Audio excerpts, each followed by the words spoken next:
Hello everyone and welcome to this video. In this video I'm basically going to be explaining the different data types that you'll find in Kotlin or in any other programming language. So what I mean by data types, these are basically attributes that you would give to a variable describing the type of the value that they're going to be storing. So in many of my previous videos in this course, you basically have seen data types like int, int, you've seen string, and you may have seen float, right? You may have seen float. Well, there are others that may apply to whatever you're doing. So we're going to go through them and how they're basically used. You really don't need to know all of them, but you just need to know some of the most important ones. So as I've said, one of the most common ones is the integer. All right. So basically, what the integer data type is basically allows you to store an integer. It's as simple as that. Negative or positive, it allows you to store an integer. I think a 32-bit floating point integer. So you can basically perform the calculation and find out how many, how high the value can go. But as we did in previous videos, the variable integer, let's say we're saying variable a is of data type integer and the value is equals to 20.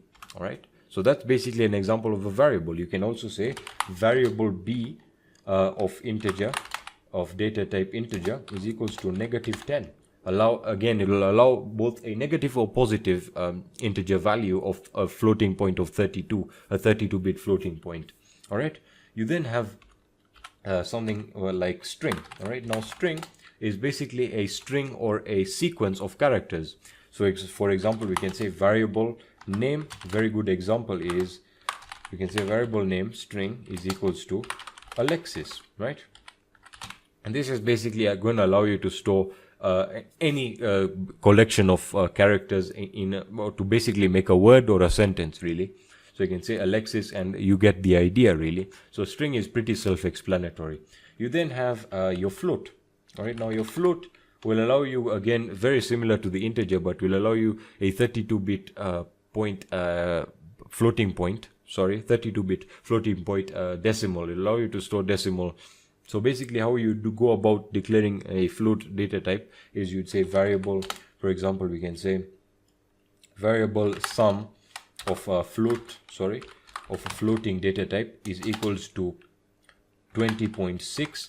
But you'll see we'll get an error, and that's because when using a float, you have to use an f at the end of the value or of the variable when using a float. That's just to make sure that it understands that this is a float value. So basically, a decimal allows you to store decimal values of up to 32-bit point in terms of the floating points. So very, very large value, as you can probably calculate. You then have your character. All right, you have your character. Let me just comment that, and your character is basically allows you to store one character. So for example, I can say variable character, option. Let's say we're creating a multiple choice test, and we can say option, we can say we're using the data type character, and the first and the choice that we're giving this option is going to be when declaring the value of a character, it has to be in single quotes, and you can say a, you can say B, you can say C, all the way to Z, whatever you want, but it can only be one character. So I'm going to say A for an example, and you get the idea of where this can be used. You then basically have a Boolean. For most of you who are familiar with programming will already know this, but for those of you who don't know, these are basically the different data types. So Boolean is simply a data type that will allow you to either store two values, true or false. So we can say variable, we can say option is going to be option of a boolean, and we're going to say option boolean. Oh, oops, we actually used the name option, so we're going to say variable let's see, variable test boolean is equals to, we can say true, for example. All right, and if it's going to give you this error, that means you have to actually write it in this format right here.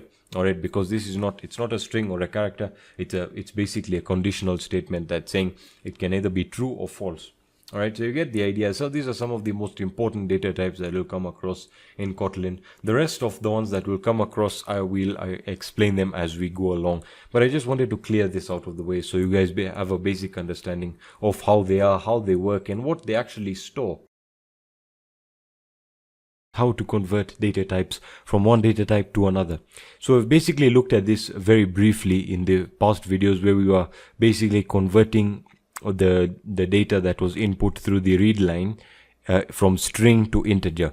And that's very important that you understand how to convert data types, because sometimes you may want data types converted from when they are read into the system and when you want to use them, for example, in a calculation, or when you're basically using it for output. So let's get started. So we're going to create a new Kotlin class, and we're going to call this data type. Let me just try that again. Data type convert. All right, you can name it whatever you want, as long as you basically remember what the name is. Let's get rid of that and let's create the function, the main function. So function main args array into string. All right, and we're just going to open that. This is the main function. So now in the previous video we already discussed, so if I would supposed to say let's create a variable of a. All right, now variable a is of integer, and this is equals to, let's say, 20, right? We would know that basically we have created a variable, and the variable is a. Now variable a is strictly of data type integer, so we have entered the value, which is 20. So we know that. Now if you are to create a variable b, all right, of type, let's say, string, all right, and we were to give that a value of, since it's a string, we would give it a value of 10 in string format. All right, now if we basically created a variable c, all right, c, which is an integer, all right, and we basically left it for, we basically created that, and we were saying that c is equals to b. All right, would that be possible? No, because basically we're saying, we're trying to say c is equals to the value of b, but b is in a string format and this is an integer format. So what would you go about doing? So you basically use the dot operator, dot to int. All right, that was basically how you are to convert that value. So now, to see whether this has worked, to see whether it's converted this string value of 10 into an integer value, we would just basically print out the value of c. All right, and hopefully this will give us the answer. So let's save that and let's run this. Hopefully that returns the correct result that we wanted, and that hopefully is 10. So there we are. As you can see, it's returned, and the value is indeed 10 as an integer. So that's basically how to basically convert very, very basic data types from int to string, and you get the idea, and you can basically do it in any other format. So if we were basically saying 10, if we are creating a string of, let's say, 10.6, and we were to give this, to convert it into a float, we would basically go into this variable c and change this into a float.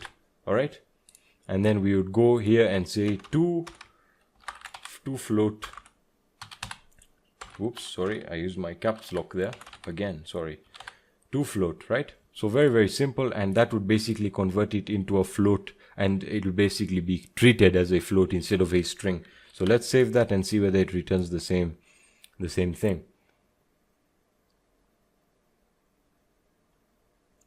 And as you can see, it now returns it as a float value, which is very, very good, and it's very useful to understand how to convert. So that's basically it in terms of conversion. You can basically convert it into anything that you would feel necessary. So for example, we could say to float, we can say to double. Of course, it has to make sense when converting. We can convert it into a to double, and well, basically you'll get an error because that does not contort to what a double is.